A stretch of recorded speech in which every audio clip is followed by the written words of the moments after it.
Most modelers aren't blessed with the amount of space it takes to make three-dimensional cities, so we rely on flat buildings. We call them building flats. They're commercially available, or you can make your own or paint it on the backdrop. And today we're going to learn a few tips and techniques for that. The most readily available and easiest is the commercial backdrops.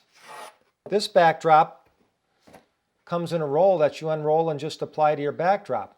On my own layout, I took a different approach. I've got a large industrial area with not very much depth at all.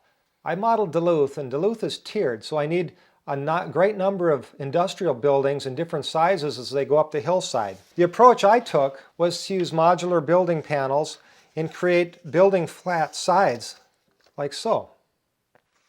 Now, when I first started, I took a number of the modules and I painted them differently. I weathered some darker, painted some different colors. I really wanted to see what would show up on the color photocopier. It turns out that virtually any color combination works pretty well. Even the darkest weathering shows up just fine. I experimented with the color to paint the glass on the windows. If it was clear and I put it on the photocopier, it was bright white. And even though windows often look black, that seemed too harsh.